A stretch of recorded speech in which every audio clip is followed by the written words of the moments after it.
alaikum guys. I hope you are fine. If you are struggling to remember difficult English vocab for CSS, so this video is going to be helpful for you. You memorize today and forget tomorrow. In this video, I shall show you 5 powerful techniques that will help you remember words permanently. अब first of all हमारा first method है seeing is remembering. So our brain remembers images better than text.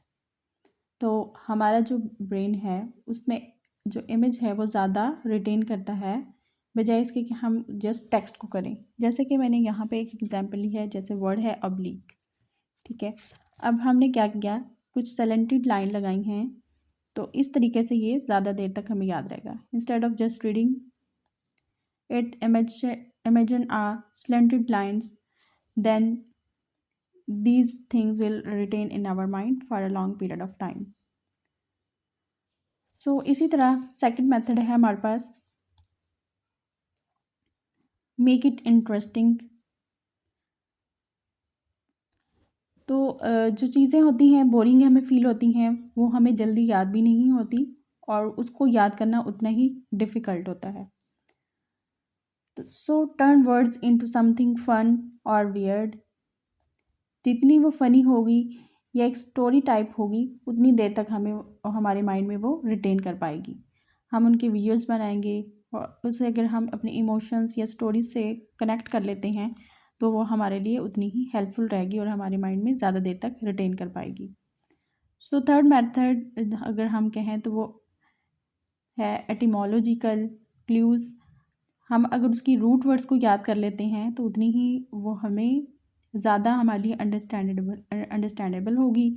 You understand multiple words, you don't need to memorize blindly. जैसे word oblique है, ये कहाँ से, Latin word से ये it comes from Latin words सेलेंटिंग।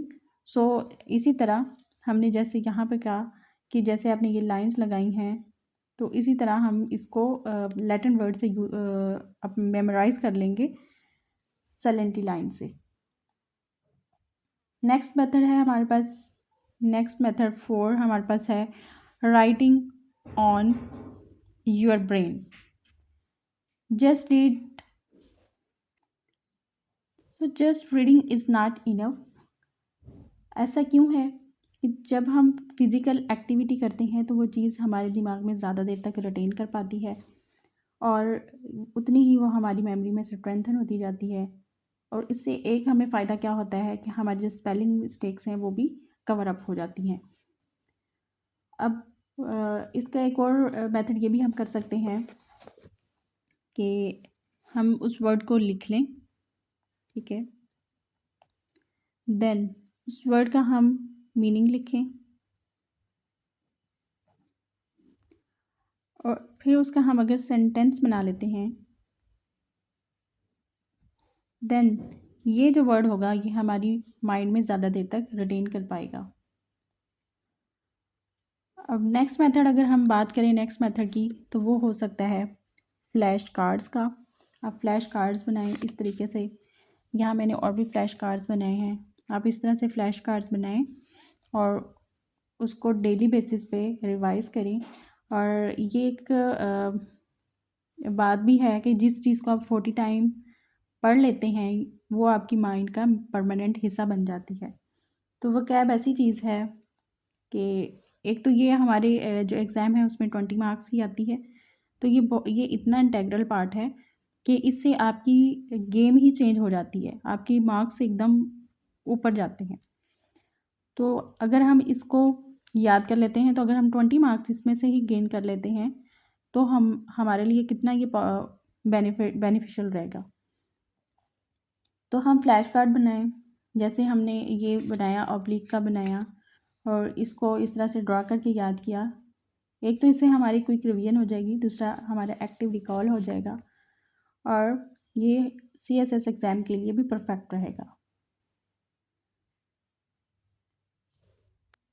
So final जो tip है हमारी वो ये है कि हमने जो वर्ड्स हैं वो हमने एक ही दिन में बैठ के हमने 50 वर्ड्स को नहीं याद करना।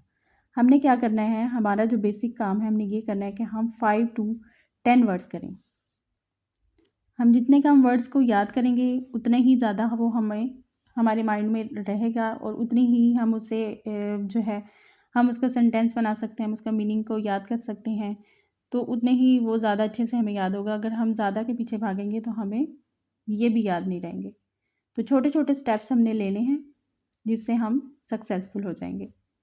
सो कंसिस्टेंसी इसमें लानी होगी क्योंकि consistency beats everything. So guys, if you found this helpful, don't forget to like and subscribe and share, and comment CSS if you want more vocabulary and on videos on vocabularies. See you in next video. Allah Hafiz.